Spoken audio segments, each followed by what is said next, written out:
Welcome to Geographics. I'm your host, cosmic horror and cyberpunk madman Eric Malachite, and today we're talking about roads, or more specifically, the interstate highway system all of us in the US use to get pretty much anywhere. Larry Holsworth is today's author, and if he's provided socials to us, they'll be right alongside links to my storytelling, deep dive channel, Story Rant, my books, and more.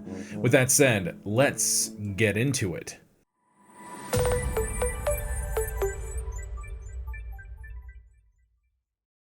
Its official name is the Dwight D. Eisenhower National System of Interstate and Defense Highways. To most Americans, it is known simply as the Interstate, though at times there are a number of more colorful names applied to certain sections, particularly in crowded cities. Its construction began in 1956 with the passage of the Federal Aid Highway Act by Congress. While most Americans believe it to have been completed in the 1960s and 1970s, the original system was not declared complete until 1992. Its rapid construction is one of many myths surrounding the interstate system, among them that it was inspired by Germany's autobahn, much admired by Eisenhower in the aftermath of World War II. Construction of the original interstate system cost American taxpayers $114 billion, equivalent to nearly $600 billion in 2023. Its construction led to the displacement of over 1 million people and led to protests over actions labeled urban renewal as part of the project. Today, nearly 25% of all automobile traffic in America is on interstate highways. That it changed America is readily evident.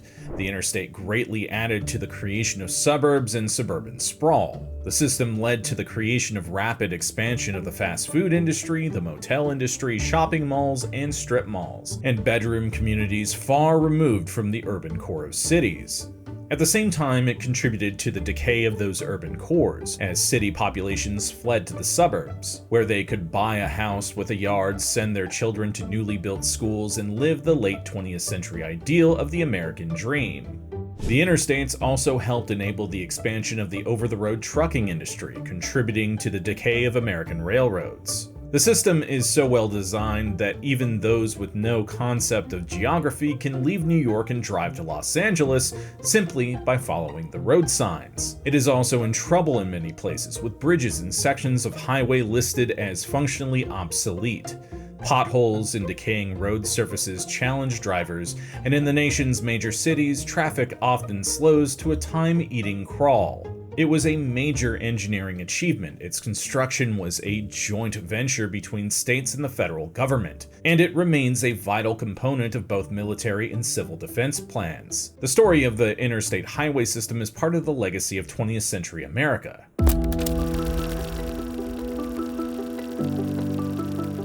In June 1953, former President Harry Truman left his home in Independence, Missouri, behind the wheel of his brand new 1953 Chrysler New Yorker. Accompanied by his wife Bess, Truman planned to drive to Washington, D.C., from there taking a train to Philadelphia for a speaking engagement on the 26th. Truman had planned the trip meticulously, using road maps from a local gas station spread out on his kitchen table. He scheduled each day's drive, made arrangements to stay with friends or in hotels during the trip, and even calculated where he would have to stop for fuel. Such planning was necessary in 1953. How many of you in the comments section would feel totally lost without your cell phone's GPS? I think I could probably navigate, but it'd be tough to unlearn the dependency. Comment down below what you'd do if all cell phones suddenly stopped working and you had to use a literal physical map to navigate. Back then, there were no 24-hour gas stations, no fast food stops at intersections, little signage denoting destinations and distances to them. Most rural roads were 2 lanes, with speed limits changing from county to county. Few towns presented signs that announced their names to motoring visitors. A driver had to ascertain that information from a post office or railroad station as it passed. On his return trip, Truman drove on a portion of the newly opened Pennsylvania Turnpike, a limited access 4-lane highway across the state. Truman had long advocated for such roads as a Missouri judge, as a United States senator, and as president.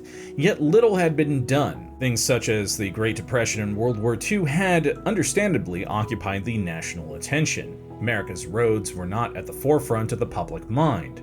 The automobile was still outside of the financial reach for many Americans, particularly in the cities. Still, things were immeasurably better for Truman than they had been for Dwight Eisenhower, his successor in the Oval Office. In 1919, Ike had also taken a cross-country trip, albeit in the opposite direction, as part of an Army convoy called the Motor Transport Corps Convoy.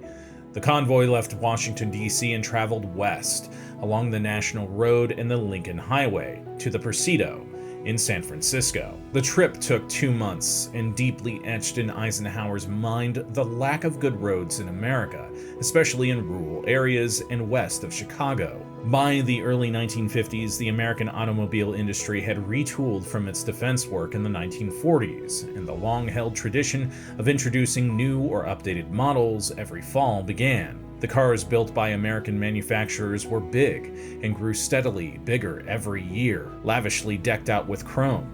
Inexpensive gasoline meant that horsepower, not mileage, was the selling point. The big cars were in many cases too much for the roads of the day, especially in rural areas. In several western states, miles of dirt roads exceeded the miles of paved. Intersections were frequently unmarked. Railroad crossings were often marked only with a barely visible sign. Clearly, American cars had outpaced, so to speak, American roads. If any of you are fans of city-building games like SimCity and City Skylines, it might interest you that building a city with paved roads from the start is a good way to go bankrupt. You always want to start with dirt roads. In a way, this reflects the way things actually developed in the US. In the 1930s, President Franklin Roosevelt had suggested a system of free highways, with no crossings at grade, meaning intersections, running across the country east, west, and north-south. FDR himself produced a hand-drawn map depicting the roads and corridors. He gave the map to his chief of the Bureau of Public Roads. The following year, the Bureau's Division of Information issued a report on the development of free highways and toll roads in America, titled Toll Roads and Free Roads. The report contained the first description of an interstate highway system in the United States. In 1944, a second report containing a description of an interstate system was issued. Though with World War II underway and with no new cars and rationing of gasoline and tires, it generated little interest.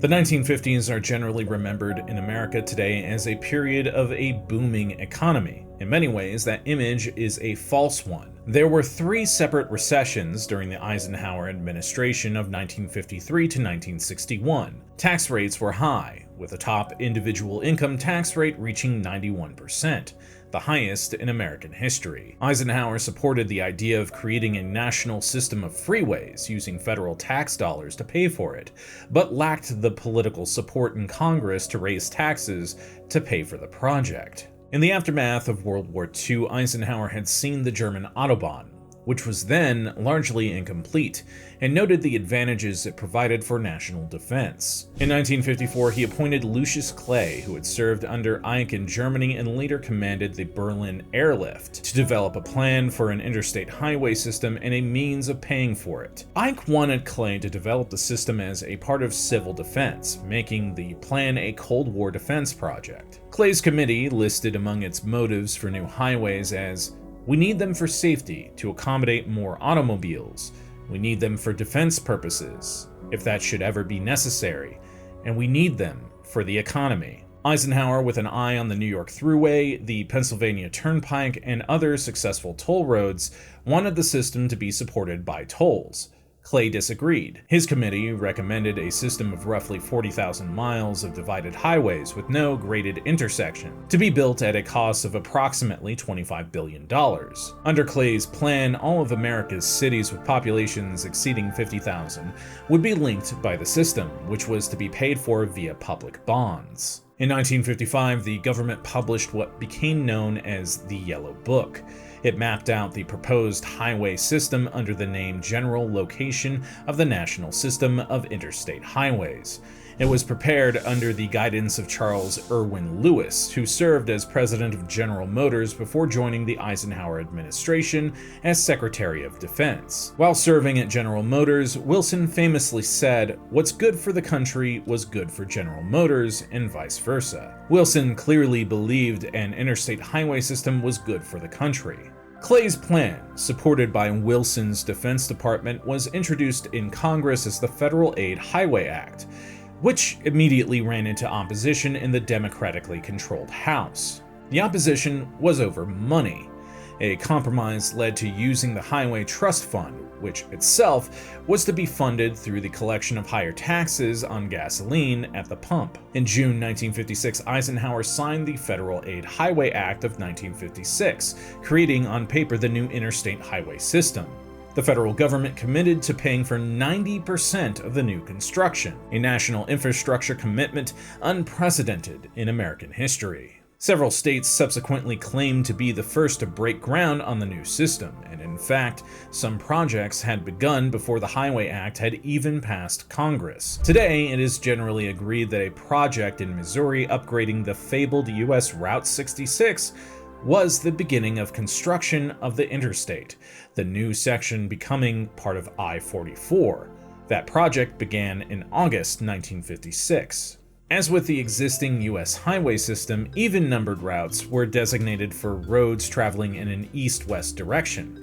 Odd numbers were assigned to north-south routes. Single and double-digit numbers were assigned to primary highways, with three-digit numbers reserved for roads ringing metropolitan areas or connecting to other infrastructure, such as airports or tunnels. Although the system was designed as a freeway system, some existing toll roads were absorbed into it, including portions of the Pennsylvania Turnpike, the New York Thruway, and the Connecticut Turnpike, which kind of explains how I felt when I first got out to the East Coast. I felt like the highways and interstates out here on the East Coast were like someone rolled a ball of yarn out across the entirety of the coast, and yeah, I mean, when you drive out here, that makes sense, right? State governments welcomed the project since they acquired new infrastructure which would boost their economies for 10 cents on the dollar. Yet, support for the interstates was far from universal. Numerous communities opposed construction, others opposed the idea that the new roads would bypass them, effectively cutting them out of economic expansion.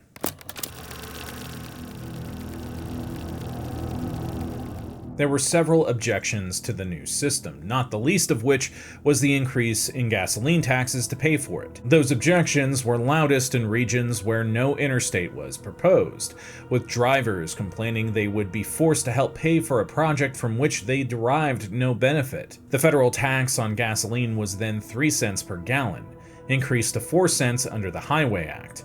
It has since been raised several times and, like all taxes, remains a political football in the halls of Congress and on campaign trails. As of 2024, the tax is 18.4 cents per gallon of gasoline and 24.4 cents on diesel fuel. Another form of opposition to the interstate came from its proposed routing through cities and towns. In numerous communities, opposition to the seizure of property through eminent domain for the purpose of raising the property to build roadways through it led to highway revolts. Highway revolts occurred in cities throughout the country, as well as in some rural areas, and the evidence of their existence can be found in abandoned roads leading to nowhere. They began in San Francisco in 1955, with the publication of the proposed interstate map. No fewer than 10 planned freeways, including some portions of the interstate system, were canceled in 1959 in San Francisco alone. Objections to the construction of the freeways included the increased traffic traversing neighborhoods, the noise generated by same urban and suburban sprawl, and the accessibility such roads provided to formerly secluded areas that wanted to maintain their seclusion. Other protests resulted from the destruction of existing neighborhoods, which were frequently regarded by planners as blighted and thus considered targets for urban renewal. Environmentalists frequently opposed the construction of interstates, as did preservationists. Despite the protests, up to 1 million people were displaced during the construction of the interstate highway system, and thousands more lost property to eminent domain in areas where roads were eventually canceled or postponed for other reasons.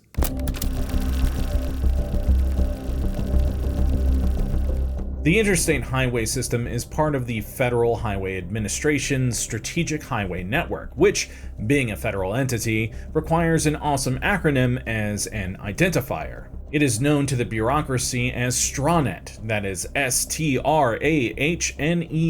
STRAHNET consists of over 62,000 miles of roadways deemed essential to the mobilization of defense assets during a national emergency. The 46,749 miles of the interstate system provides most of the system. However, STRAHNET measures the system in lane miles rather than straight line miles. The interstate system consists of multiple lanes, all of which can be used to move equipment and personnel as needed.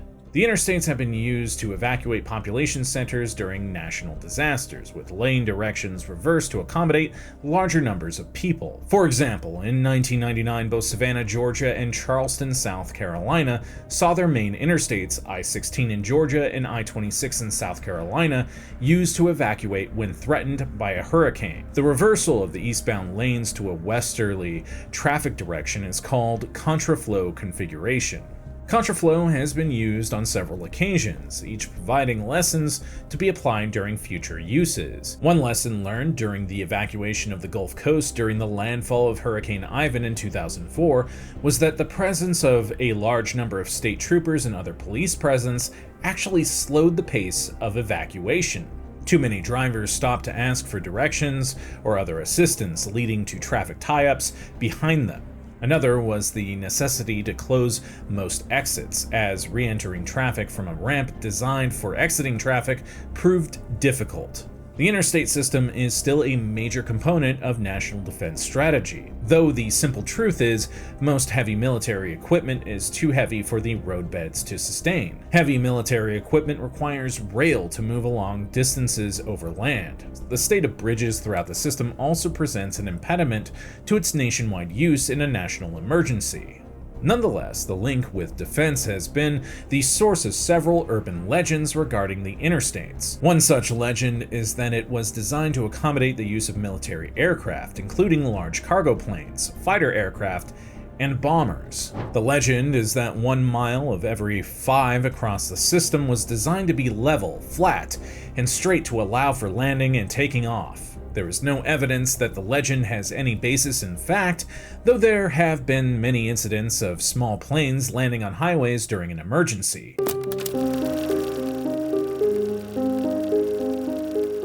The interstate system was designed and built to the plan that all highways would be continuous, with no intersections requiring vehicles to stop and no crossings at grade. As of 2024, there remains one short section of interstate highway which does not comply with that vision. On I-70, where it joins the Pennsylvania Turnpike at Breezewood, Pennsylvania, there travelers encounter a half-mile of non-interstate compliant road with traffic lights and direct access to parking lots and businesses, which are primarily gas stations, restaurants, motels, convenience stores, bars, and shops. The reason for the discontinuity was a dispute over tolls when I-70 was built. That reason has been alleviated over time, but the merchants and businesses of Breezewood have long opposed finally connecting the interstate directly to the turnpike, as it currently feeds traffic directly to their front doors, so to speak. The break at Breezewood affects drivers in both directions on I-70 and is one of the quirks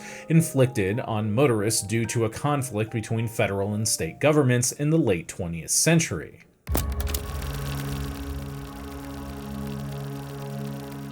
Speeds on the interstate highway system are established by the separate states, though most follow guidelines established by the National Highway Traffic Safety Administration. There is no national speed limit. In parts of Texas, the speed of 85 miles per hour is allowed. Some other states allow speeds of 80 miles per hour in rural areas. Most of the nation allows speeds from 65 to 75 miles per hour in rural areas, reducing it in congested areas, construction zones, in tunnels, on bridges, and in urban areas. Thus, the speed limit can change frequently even during relatively short trips, especially along the more heavily congested east and west coasts. At one time, from 1974 until 1987, federal law mandated a speed limit of 55 miles per hour as a gasoline conservation policy. It was nearly universally regarded with contempt by drivers, as you would imagine, and enforcement varied widely. In 1987, it was raised to 65 miles per hour, and in 1995, the federal mandate was dropped entirely, allowing states to set their own limits. This also, I think, indirectly led to that famous song you probably heard in Back to the Future Part 2. I Can't Drive 55.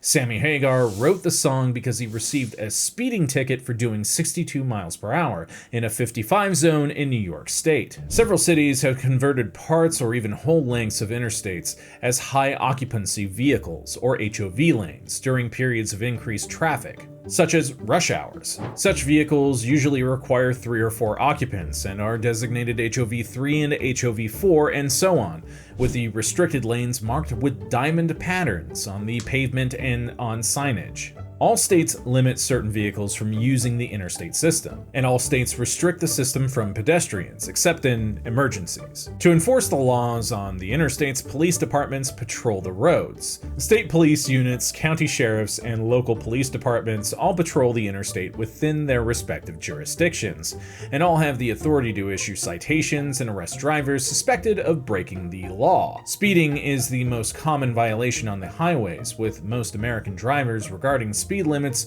as little more than suggestions. In Northern Virginia, most drivers will drive 10 miles over the speed limit no matter where they are, and highway patrol won't pull them over. They are also some of the worst drivers in the country, and I hate driving up there for that reason. Crackdowns by local police forces, often working in concert with other jurisdictions, are relatively common, especially during holidays and during the summer months. In addition to policing the highways, states bear the financial burden of maintaining the roads and supporting infrastructure, including rest areas. All states receive an apportioned amount of federal dollars to assist them. However, with large amounts of the interstate system carrying traffic loads which exceed their designated amount, much of the funding has historically been allotted to expanding the system, widening the roads into multiple lanes, creating exits to ease gridlock and connect newly developed areas, and so forth. As a result, at the turn of the 21st century, much of the interstate highway system was crumbling. Speeds in some areas are reduced due to the unacceptable condition of the road's surface. Areas under repair or maintenance often force contractors to reduce the width of available driving lanes from the 12 feet wide standard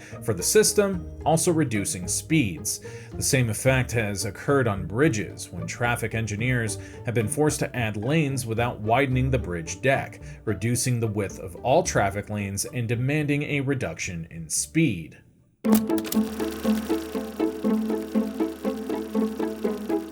In its nearly 70 years of existence, the interstate highway system has never been used to support a mobilization of the national defense, as its early supporters suggested. Yet it has changed America in ways that are nearly innumerable. It was born at the same time as the intermodal shipping industry, where containers are carried by ship, train, and truck. The trucking industry in the United States grew exponentially from the late 1950s to the present day. Although the interstate contributed to the growth of shipping, including by rail, it helped sound the death knell for intercity passenger rail travel. Passenger rail travel dropped precipitously from the late 1950s through the remainder of the 20th century, except in the Northeast Corridor. The highway system helped create the suburbanization of America, enabling flight from the cities to the suburbs. It also helped create the suburban shopping malls and strip centers, the fast food industry, and the concept of the family vacation using the automobile to travel to the destination of choice. The use of the national park system increased, easily accessed by automobile. It goes without saying that the interstate made the nation more dependent on the automobile to commute to work, shop, and enjoy recreational activities. The interstate was indeed good for General Motors.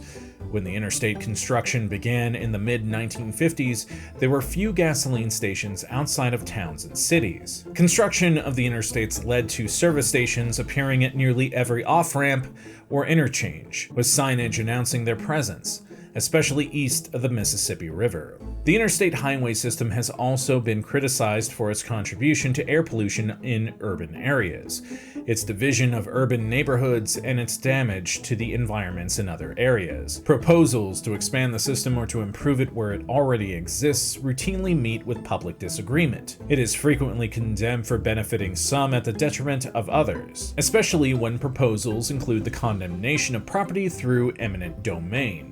The original interstate highway system was to have been built in 10 years at a cost of $25 billion. By the time it was deemed complete in 1992, it had cost $114 billion and required 35 years of construction. Though declared complete, it really isn't, as construction for expansion, maintenance, and additional connections continues in the 21st century.